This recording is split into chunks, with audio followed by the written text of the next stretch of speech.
8장 뱃사람 신바드의 모험. 하룬 알-라시드 칼리프가 통치하던 시절에 바그다드에 힌드바드라는 가난한 짐꾼이 살고 있었다. 그는 감당하기 힘든 무거운 짐을 날라야 할 때가 많았다.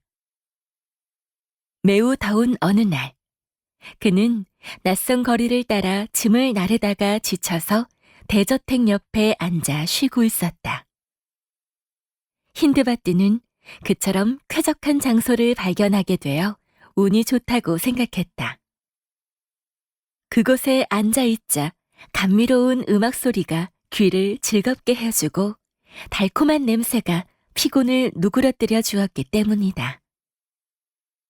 그는 그처럼 훌륭한 집에 누가 사는지 궁금하여 하인에게 물었다.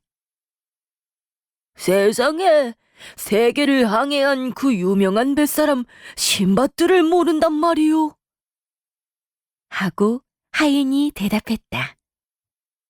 힌드바드는 말했다. 아, 신바드의 운명과 내 운명은 어찌 이리 다르단 말인가. 그는 이처럼 부자로 살고 나는 가난뱅이로 사니 대체 그에게 무슨 재주가 있는 것일까? 그때 신바드가 우연히 그 말을 듣고 그처럼 이상한 말을 하는 사람이 어떤 사람인지 보고 싶어 사람을 시켜 데려오게 했다. 이리하여 힌드바드는 하인을 따라 화려한 식사가 차려져 있고 잘생긴 손님들이 모여있는 커다란 홀로 들어갔다. 가난한 짐꾼이 매우 어색해하자 신바드는 그를 가까이 오라고 하더니 오른쪽 옆에 앉히고는 직접 음식을 권하고 탁자 옆에 풍성하게 준비되어 있는 훌륭한 포도주도 따라주었다. 식사가 끝나자 신바드가 힌드바드에게 왜 자신의 처지에 대해 불평을 하는지를 물었다. 나리, 하고 힌드바드가 대답했다. 가끔 지쳐서 기분이 안 좋을 때면 헛소리가 나오곤 한답니다. 용서해 주십시오. 그런 불평을 듣고 화를 낼 만큼 분별 없는 사람은 아니니라. 하고 신바드가 말했다. 하지만 나의 부는 노력 없이 얻어진 것이 아니라는 사실을 알아야 한다. 널 위해 내가 여행을 다닌 역사를 얘기해 주지. 그 얘기를 들으면 내가 얼마나 멋진 모험을 했는지 알게 될 거야.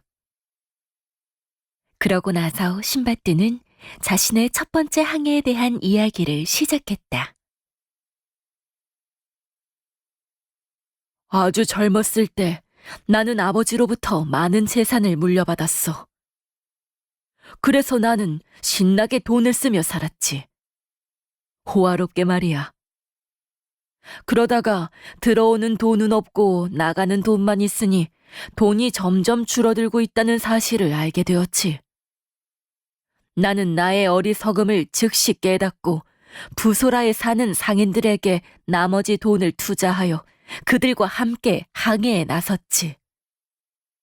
페르시아만을 건너 인도 제국으로 가는 항해였어.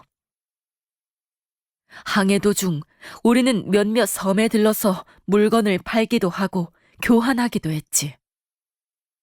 어느 날 우리는 항해를 하다가 바람이 자서 작은 섬 옆에 배를 멈추고 기다리고 있었어. 물 위로 살짝 올라와 있는 푸른 목초지 같은 섬이었지. 선장은 돛을 거두라고 명령하고는 섬으로 가보고 싶은 사람은 가도 좋다고 허락했어. 나도 섬으로 간 사람들 중 하나였지. 그런데 우리가 섬에 앉아 먹고 마신 후 바다를 항해하느라 지친 몸을 쉬고 있을 때 갑자기 섬이 출렁거리기 시작했어. 우리는 바닥에 이리저리 내팽겨쳐졌지. 배 안에 있던 선원들이 섬이 출렁거리는 것을 보고 우리한테 빨리 다시 배에 타라고 소리쳤어. 그렇지 않으면 바닷속으로 모두 빠져 죽을 거라고 말이야. 우리가 섬으로 생각했던 땅은 나중에 알고 보니 바다 괴물의 등이었던 거야. 가장 민첩한 선원은 작은 범선으로 올라탔고 다른 선원들은 헤엄쳐갔지. 하지만 나는 그 괴물이 바닷속으로 첨벙 뛰어들 때까지도 여전히 그 등에 타고 있었어. 도망칠 겨를이 없어서 불을 지피려고 배에서 가져온 나무 토막 한 개를 겨우 손으로 잡았지. 그때 범선에 타고 있던 사람들이 모두 배에 타고 물속에서 헤엄치던 사람들도 구해내자 선장은 때마침 불어오는 순풍을 이용할 작정으로 돛을 올리고 항해를 계속했지. 그래서 나는 배로 돌아갈 수 없게 되어버렸어. 나는 파도에 몸을 내맡긴 채 둥둥 떠다녔어. 그날 내내 그리고 그 다음날 저녁까지 바다에서 빠져나오려고 발버둥 쳤지. 힘이 다 빠지고 살아날 희망을 잃을 무렵 다행히도 파도에 휩쓸려 어느 섬에 닿게 되었어. 나는 나무 뿌리를 잡고 겨우 가파른 제방을 올라가서 반쯤 실신한 상태로 땅바닥에 누워 있었지. 태양이 솟아오를 때까지 말이야. 살아나려고 안간힘을 쓴 데다가 먹지도 못해서 그때까지도 기진맥진한 상태였지만 기어서 먹을 만한 식물을 찾아 나섰지. 다행히도 먹을 만한 것도 찾고 훌륭한 물이 있는 샘물도 찾아 기운을 회복할 수 있었어. 그러고 나서 섬 안으로 들어가는데 사람의 목소리가 들리면서 누군가가 나타나서 깜짝 놀랐어. 그 사람은 나에게 누구냐고 물었지. 내가 겪은 모험에 대해 얘기해주자 그는 내 손을 잡고 동굴 속으로 안내했는데 거기에는 또 다른 사람들이 있었어. 나도 그들을 보고 깜짝 놀랐지만 그들도 나를 보고 소스라치게 놀라더군. 나는 그들이 주는 음식을 먹었어. 내가 그들에게 그와 같은 사막에서 뭘 하고 있느냐고 묻자 그들은 자신들이 그 섬의 통치자인 군주 마하라자의 마부들이라고 대답했어. 마하라자 왕의 말들을 몰고 궁전을 향해 곧 출발할 것이라고 했지. 그러면서 내일 출발할 예정인데 내가 하루만 늦었어도 살아남지 못했을 거라고 했어. 그 섬에서 사람이 사는 곳까지는 아주 멀어서 안내자가 없이는 그곳까지 가는 것이 불가능했을 거라는 거였지. 마부들이 출발할 때 나도 따라 나섰어. 그들은 나를 마하라자 왕에게 소개해 주었는데 왕은 내가 겪은 모험담을 듣고 매우 흥미로워하면서 언제까지라도 그곳에 묵어도 좋다고 했어. 나는 상인이었기 때문에 상인들과 만나 혹시 낯선 사람들을 본 적이 있느냐고 물어보고 다녔지. 어쩌면 바그다드의 소식을 들을 수 있을지도 모르고 고향으로 돌아갈 수 있는 기회가 생길지도 몰라서 말이야. 마하라자 왕이 다스리는 수도는 해안가에 위치하고 있어서 날마다 세계 방방곡곡에서 배들이 드나드는 훌륭한 항구가 있었거든. 또한 학식 있는 인도들이 모이는 단체에도 자주 드나들며 그들의 대화를 즐겨 듣곤 했어. 하지만 동시에 나는 마하라자 왕의 비위를 맞추는 일에도 신경을 쓰고 왕의 주변에 있는 총독들과 속국인 소왕국의 군주들과도 대화를 나누었지. 그들은 우리나라에 대해 수천 가지 질문을 했어. 나 또한 그들의 법과 관습에 관해 익히고 알아야 할 필요가 있는 것들에 대해 질문을 했지. 그런데 마하라자 왕이 다스리는 섬 중에 카셀이라는 섬이 있었어. 밤마다 그곳에서 북소리가 들려온다고 그들이 말했지. 그래서 선원들은 그곳에 대지얼이란 정령이 살고 있다고 생각한다는 거야. 나는 그 신기한 곳을 가보기로 결심했지. 그런데 내가 본 것은 그곳으로 가는 길에 있던 길이가 50m와 100m 되는 물고기들 뿐이었어. 물고기들은 다행히 우리를 해치기보다는 우리를 두려워했어. 너무 겁이 많아서 막대기 2개를 치거나 가판을 치기만 해도 도망을 갔지. 또 머리가 올빼미같이 생긴 물고기들도 보았어. 섬에서 돌아온 후 어느 날 부두에 나갔는데 내가 타고 항해했던 배가 도착하여 선원들이 짐을 내리기 시작하는 거야. 짐짝에 새겨진 내 이름을 보고 선장한테 가서 말했지. 제가 바로 선장님이 죽었다고 생각하고 있는 신바트입니다. 저 짐들은 제 것이죠. 선장은 내 말을 듣더니 이렇게 외쳤지.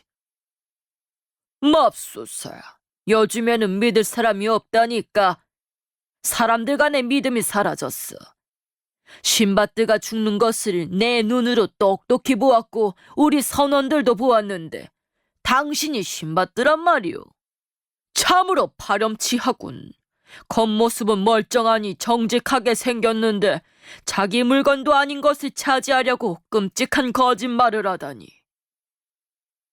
한참을 옥신각신한 후 선장은 내 말이 사실이라고 믿게 되었고 다른 선원들이 나를 알아보자 내 물건을 건네주며 살아난 것을 축하해 주었지. 나는 내 짐 속에서 가장 값진 물건들을 꺼내 마하라자 왕에게 선물로 주었어.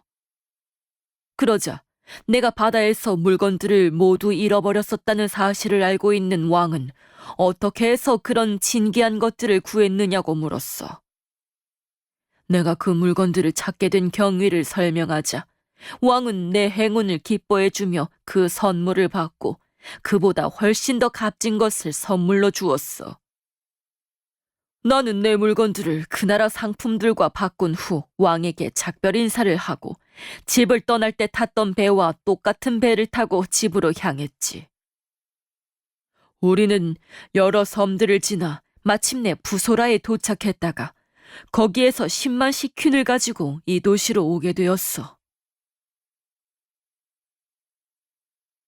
신바뜨는 여기에서 이야기를 멈추고 연주자들에게 이야기 때문에 중단되었던 음악을 연주하라고 명했다.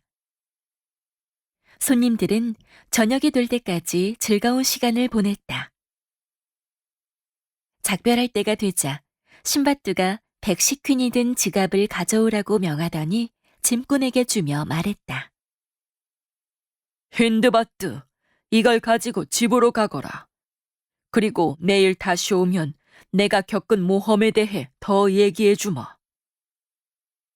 짐꾼은 그 같은 영광과 선물에 놀라며 집으로 갔다가 다음 날 가장 좋은 옷으로 차려입고 신바뜨의 집을 다시 방문했다. 신바뜨는 그에게 극진한 대접을 해준 후 이야기를 계속했다. 신바뜨의 2번째 항해 이야기.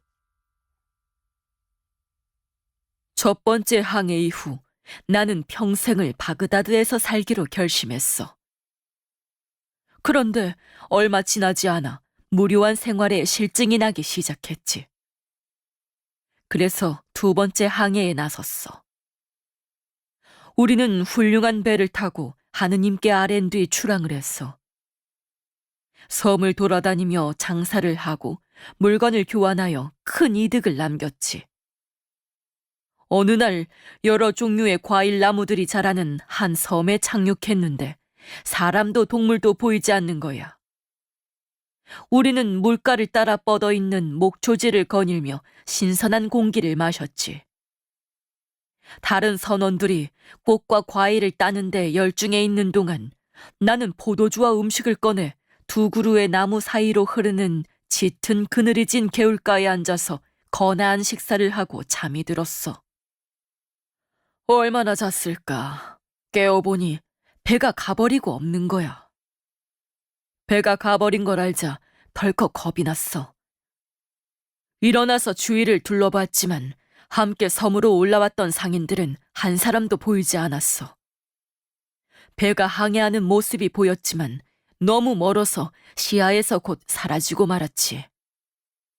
첫 번째 항해에서 얻은 것만으로도 평생을 풍족하게 살 수 있었는데 그에 만족하지 않고 또다시 항해에 나선 나 자신이 얼마나 원망스러웠는지 몰라. 하지만 후회해도 이미 소용없는 일이었어. 뭘 어찌해야 할지를 몰라서 높이 솟은 나무 꼭대기로 기어올라 혹시 희망을 가질 만한 것이 없나 하고 사방을 둘러보았지. 육지 쪽을 둘러보자 뭔가 하얀 것이 보였어. 나는 나무에서 내려와 남은 음식을 가지고 그곳으로 다가갔지. 거리가 너무 멀어서 무엇인지 분간할 수가 없었거든. 가까이 다가가면서 나는 그것이 엄청나게 높고 큰 반구형의 흰 지붕이라고 생각했어. 그런데 더 가까이 다가가서 만져보니 아주 매끄러운 거야. 열린 입구가 있나 하고 빙 돌면서 둘러보았지만 찾을 수가 없었어. 게다가 너무 매끄러워서 꼭대기로 올라갈 수도 없었지. 둘레가 적어도 50보는 되었어.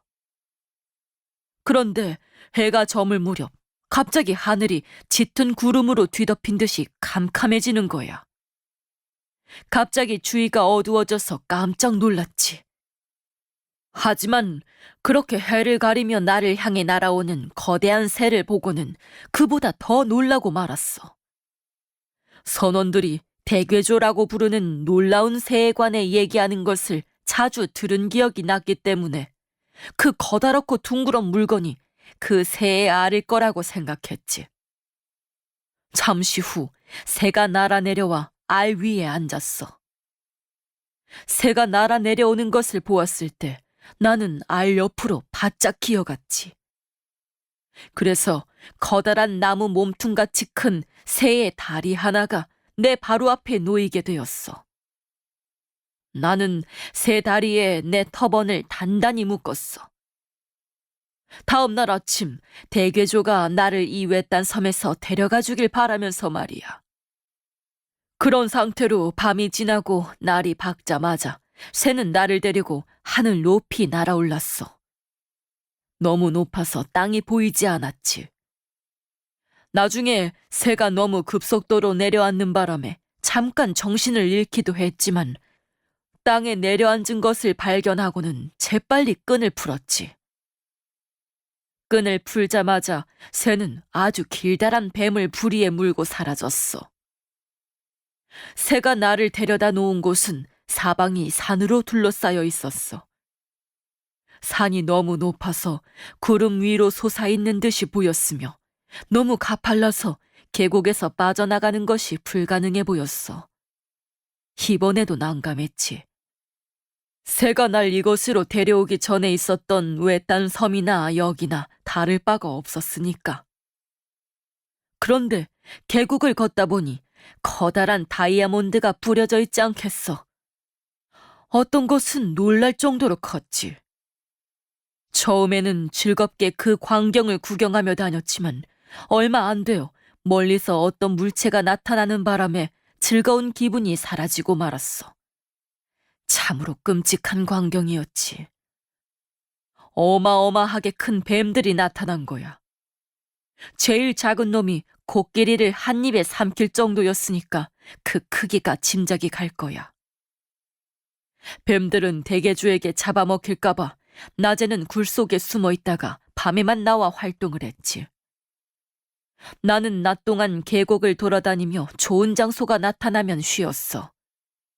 그리고 밤이 되자 안전하게 쉴 수 있는 동굴로 들어가 낮고 좁은 동굴 입구를 커다란 돌로 막아 뱀들이 들어오지 못하게 했어. 하지만 빛이 새어 들어올 수 있게 완전히 막지는 않았지. 그리고는 가지고 있는 식량을 아껴가며 저녁 식사를 했어. 하지만 그 와중에도 주위에서 뱀들이 계속해서 씩씩거리는 바람에 무서워서 부들부들 떨었지. 짐작이 가겠지만 그 때문에 잠을 잘 수가 없어. 나는 날이 밝아 뱀들이 물러가자 동굴에서 벌벌 떨며 나왔지. 다이아몬드 위를 걸어 다녀도 손대고 싶은 생각이 없었어. 그러다가 앉아서 쉬었는데 걱정이 태산 같은데도 밤새 한잠도 못 잔터라 음식을 조금 먹은 후 잠에 골아떨어지고 말았어. 그런데 눈을 감기가 무섭게 쿵 하고 내 옆에 뭔가가 떨어지는 소리에 잠에서 깨었지. 커다란 생고기 덩어리였어. 그와 동시에 여기저기 바위에서 또 다른 고기들이 떨어져 내렸지. 선원들과 상인들이 다이아몬드 계곡에 대해 얘기하면서 그곳에 다이아몬드를 가져올 수 있는 방법에 대해 얘기할 때 나는 늘 꾸며낸 이야기라고 생각했지. 그런데 이제 보니 그들의 말이 사실이었던 거야. 그들이 말하기를 독수리들이 새끼를 낳을 때쯤이면 상인들이 이 계곡 근처에 와서 큰 고깃 덩어리를 계곡에 던진다는 거야. 그러면 고깃 덩어리에 뾰족한 다이아몬드가 박히게 되지. 이 지역 독수리들은 그 어느 곳보다도 힘이 세기로 유명한데 그 독수리들이 힘껏 고깃 덩어리들을 낚아채 올려서 어린 새끼들에게 먹이려고 가파른 벼랑에 있는 둥지로 가져간다더군. 그러면 상인들이 둥지로 달려가서 고함을 질러 독수리들을 쫓은 다음 고기에 박혀있는 다이아몬드를 가져온다는 것이었지. 그때 그 무덤과 같은 곳에서 빠져나올 좋은 생각이 떠올랐어. 그래서 가방에 가장 큰 다이아몬드들을 주워 담고 내 허리띠에 묶었지. 그리고는 터번천을 이용해서 고깃덩어리 하나를 내 등에 묶고 얼굴을 땅바닥에 대고 누워 있었어. 바로 그때 독수리들이 날아왔지. 독수리들은 각자 고기 한 덩어리씩을 낚아챘는데 그중 가장 힘센 독수리가 내가 묶인 고깃덩어리를 낚아채어 산꼭대기에 있는 둥지로 가져갔어. 상인들이 기다리고 있다가 소리를 질러 독수리에게 겁을 주어 쫓아버렸지. 독수리들이 사냥감을 떨어뜨리고 사라지자 한 상인이 내가 있는 둥지로 왔는데 나를 보고 소스라치게 놀라는 거야. 하지만 곧 정신을 가다듬더니 내가 어떻게 해서 거기에 있는지 묻는 것이 아니라 왜 자기 물건을 훔쳤냐며 따지기 시작했어. 내가 어떤 사람인지 알면 이렇게 불손하게 날 대하진 않을 것이오. 하고 내가 대답했지. 염려하지 마시오. 당신과 내가 가질 다이아몬드는 충분히 있으니까. 다른 상인들이 가진 것 전부를 합친 것보다 더 많다오. 다른 상인들은 어쩌다 고깃덩어리에 묻어온 다이아몬드만 가질 수 있지만 나는 직접 저기 계곡 아래서 주워왔소. 보다시피 이 가방에 있는 것들을 말이오. 이 말을 하자 다른 상인들이 우리 주위로 우르르 몰려들더니 나를 보고 깜짝 놀랐어. 하지만 내가 겪은 모험을 이야기해주자 더욱더 놀라워했지. 그들은 내가 계곡에서 빠져나오기 위해 세운 계획보다도 그 계획을 행동으로 옮긴 용기에 더욱 감탄했어. 그들은 자기네 야영지로 나를 데려갔어. 거기에서 내가 가방을 열어 보이자 모두들 다이아몬드 크기를 보고 놀라면서 그들이 가본 궁전에서조차 그렇게 크고 완벽한 것은 본 적이 없다고 입을 모아 말했지.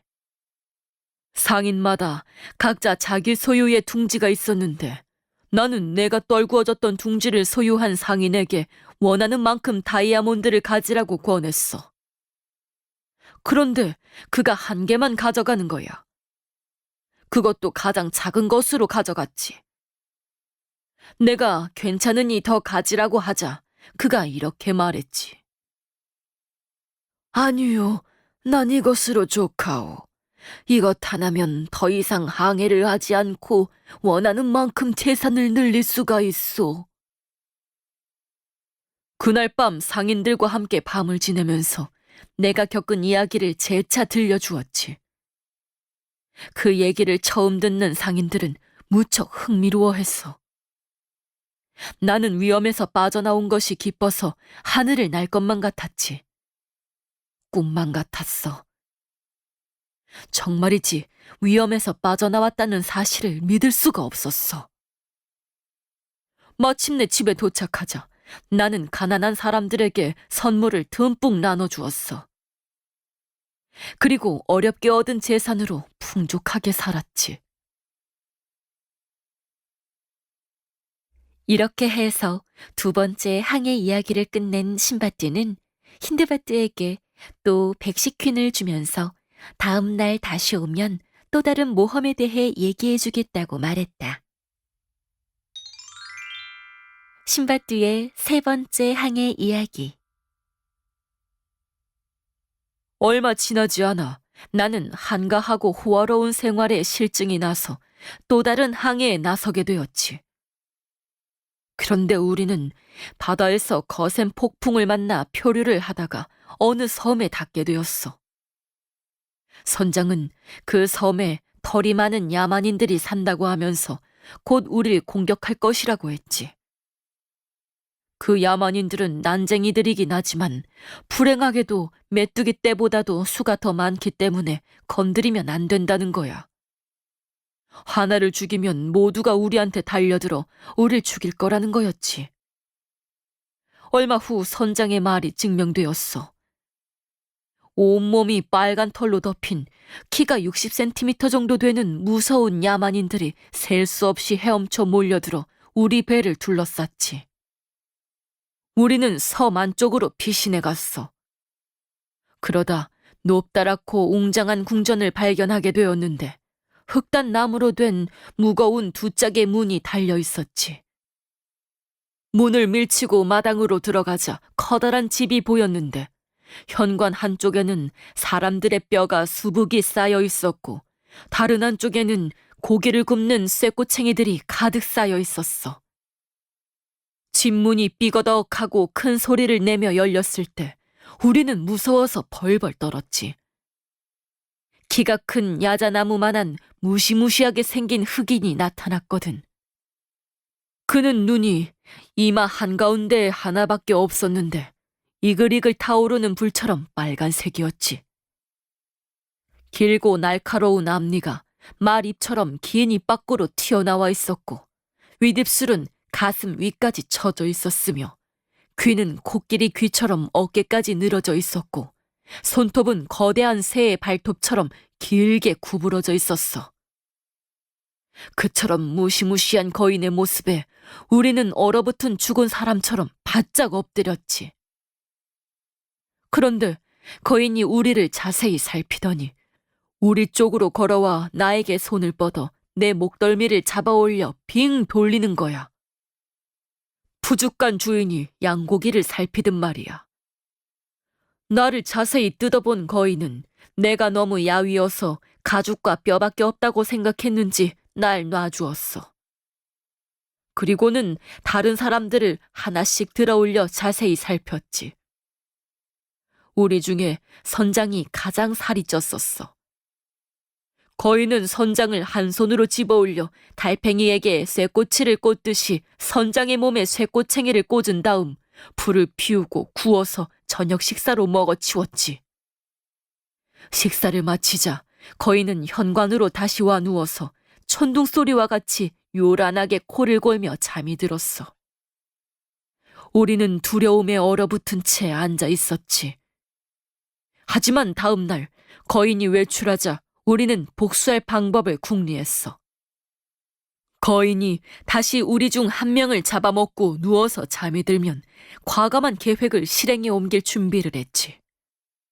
그래서 나와 남은 9명은 거인이 코를 골기 시작하자 끝을 뜨거운 불로 달군 쇠 코챙이 하나씩을 들고 거인에게 다가가 동시에 그의 눈을 찔렀어. 거인은 눈이 멀게 되었지. 거인은 우리를 잡으려고 애쓰다가 우리가 숨어버리자 고통에 찬 고함을 지르며 사라졌어.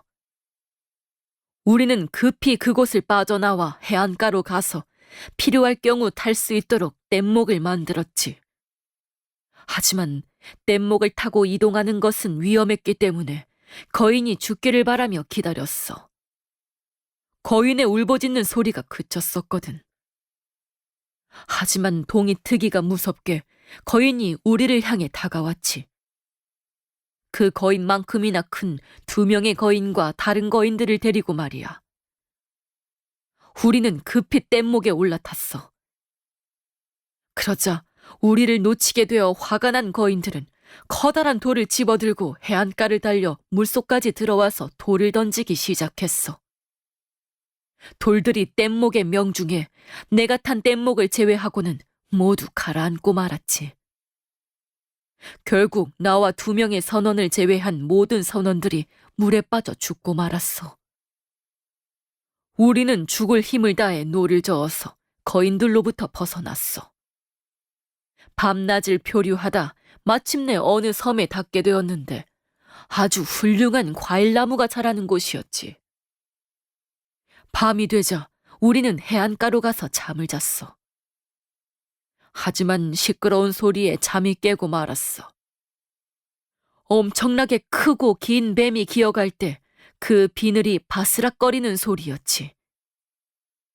뱀은 고함을 지르며 도망치려 애쓰는 선원 1명을 삼켜버리고 말았지.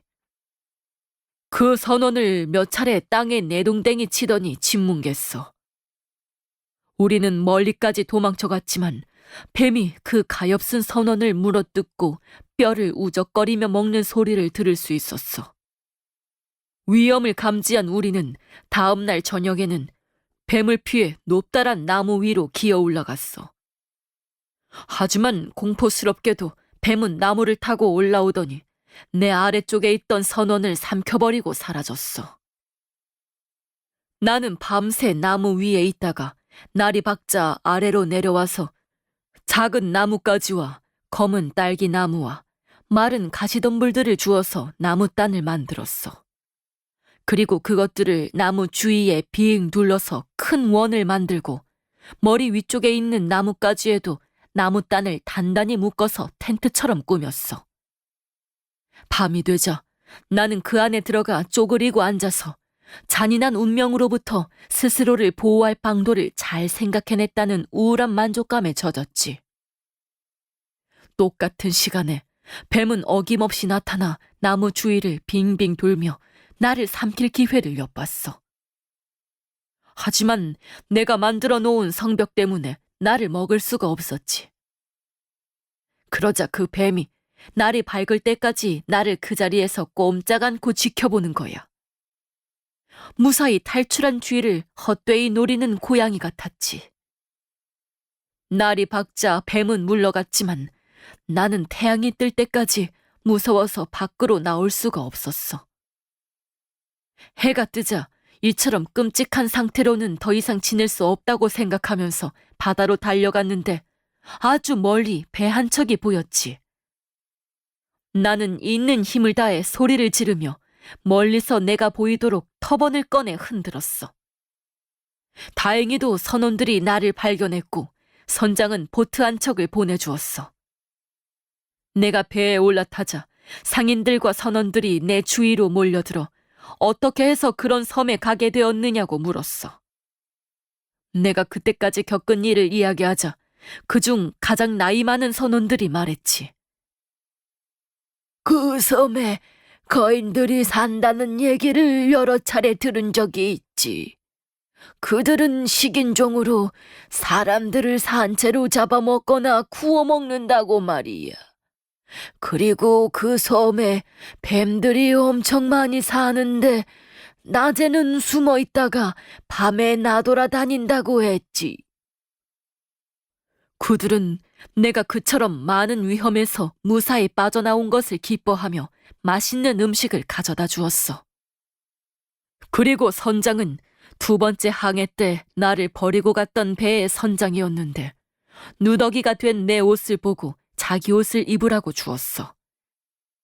내가 같은 배를 탔던 선원이라는 것을 말하자 선장이 소리쳤지. 이렇게 고마울 수가. 내 잘못을 만회할 수 있는 기회가 주어져서 얼마나 기쁜지 모른다네. 지금까지 자네 짐들을 잘 보관하고 있었네. 나는 짐을 받아들며 그에게 고맙다는 인사를 했어. 항해를 하여 집으로 돌아오는 도중에 물건들을 좋은 가격에 팔아 이번에도 큰 돈을 벌어 부소라에 도착했지. 그리고 부소라에서 바그다드로 돌아오자 가난한 사람들에게 많은 것을 나눠주고 땅을 더 사들였어. 이야기를 마치자 신바뜨는 힌드바뜨에게 다음 날 저녁 식사 때 다음 이야기를 들으러 오라고 초대하면서 백시킨을 주고 집으로 보냈다.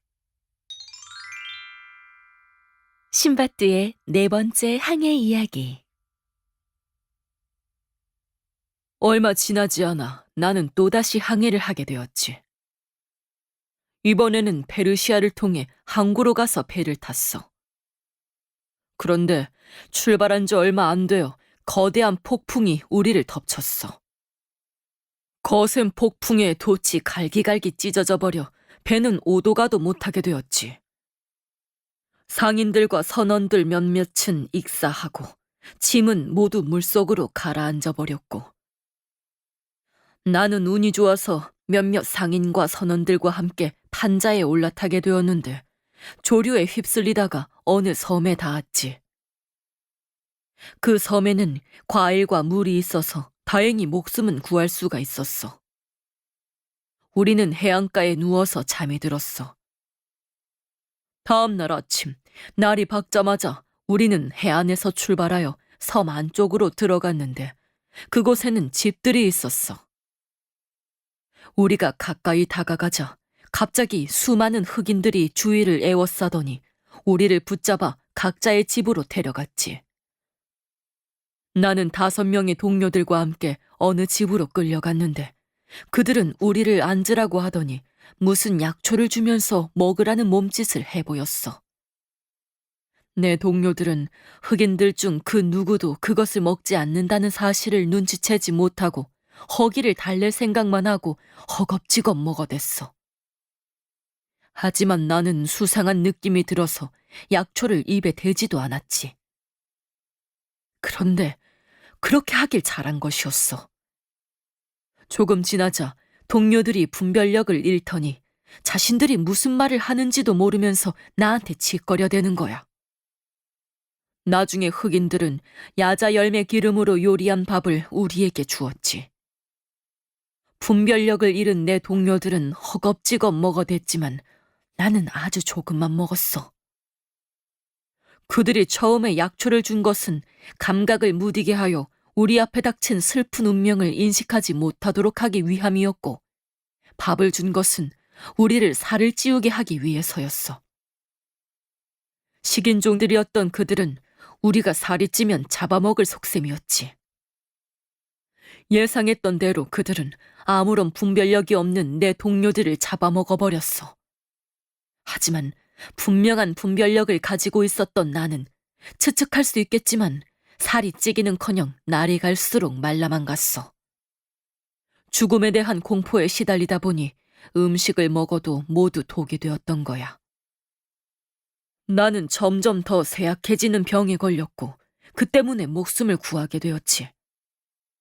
이미 내 동료들을 모두 잡아먹은 식인종들은 내가 점점 더 마르고 쇠약해지고 병들어가는 모습을 보면서 잡아먹는 것을 자꾸 뒤로 미뤘어.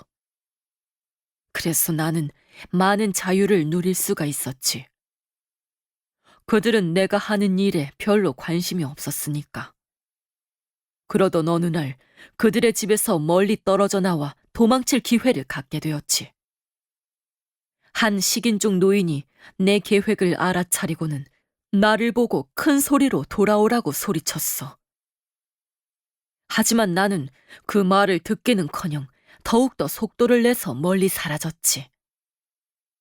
나는 있는 힘을 다해 계속 달려서 그들로부터 가장 멀리 떨어진 곳에 자리를 잡고 7일 동안 과일을 따먹으며 지냈어. 8일째 되는 날 바닷가에 갔다가 나와 똑같이 생긴 백인들이 후추를 따는 모습을 보게 되었지. 그곳은 후추가 많이 자라는 곳이었거든. 그들은 나를 보자 다가와서 아랍어로 내가 누구인지 어디에서 왔는지를 물었어. 나와 똑같은 언어를 사용하는 사람들을 만나다니 너무나도 기뻤지.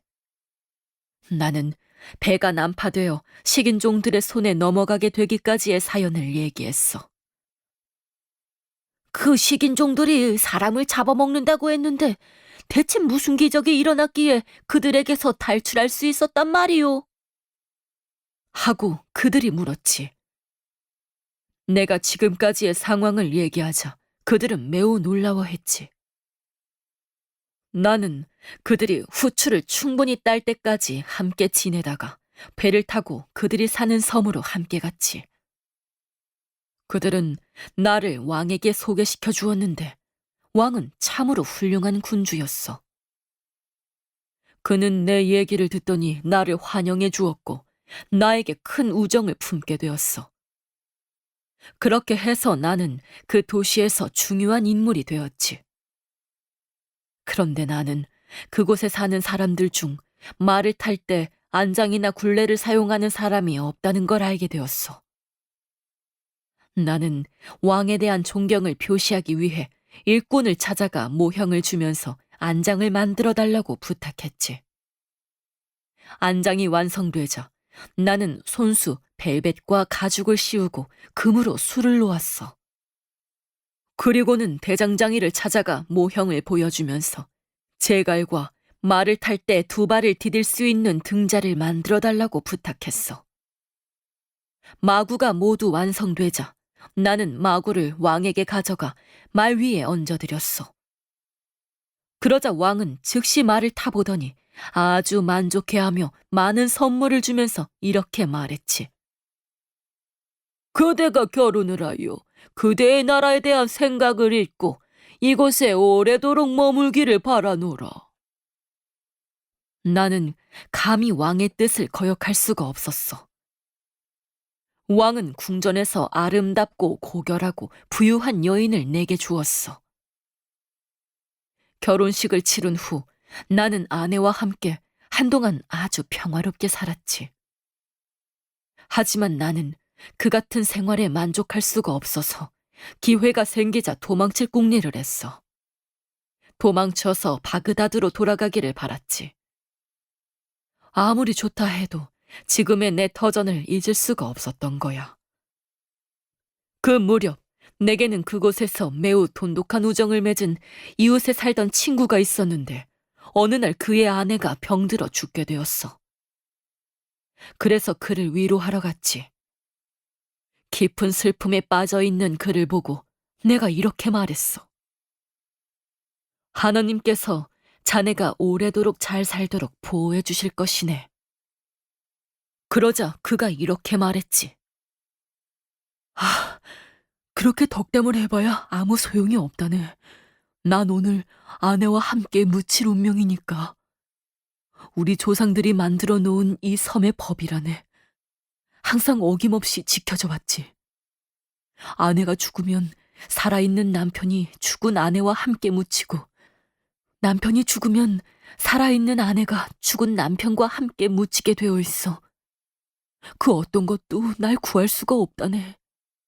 누구나 이 법을 따라야 하니까.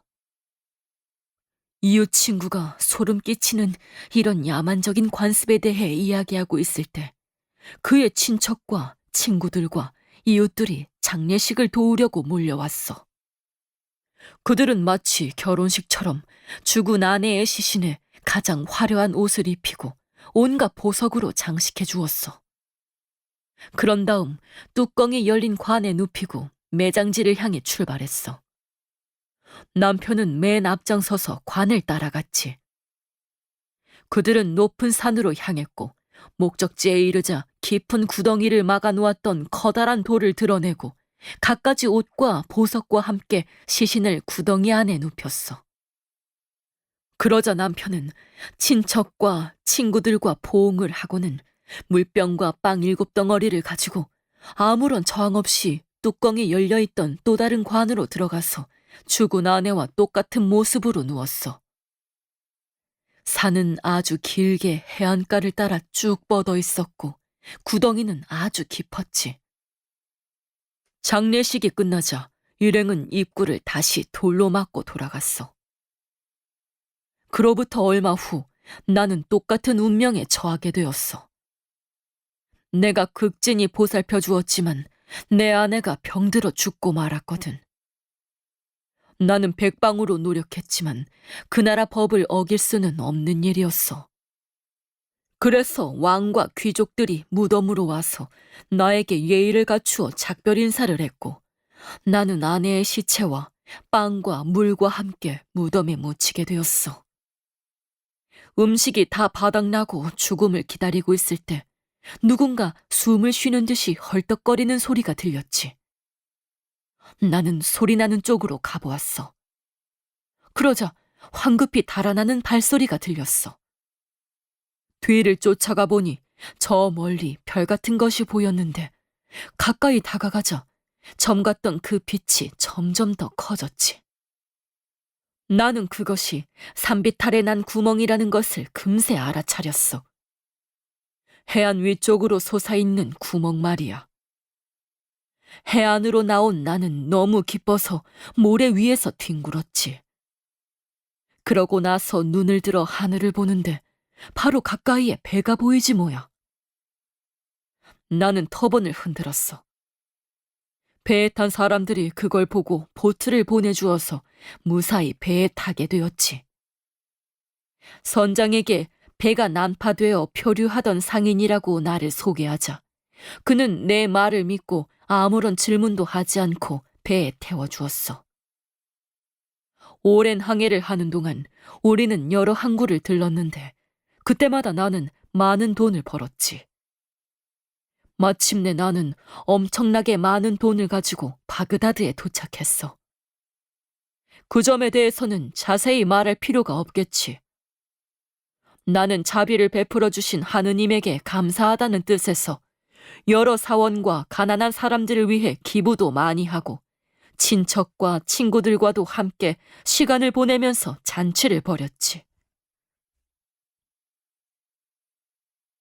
신밧드는 이번에도 짐꾼에게 110퀸을 주면서 다음 날 다시 오라고 말했다.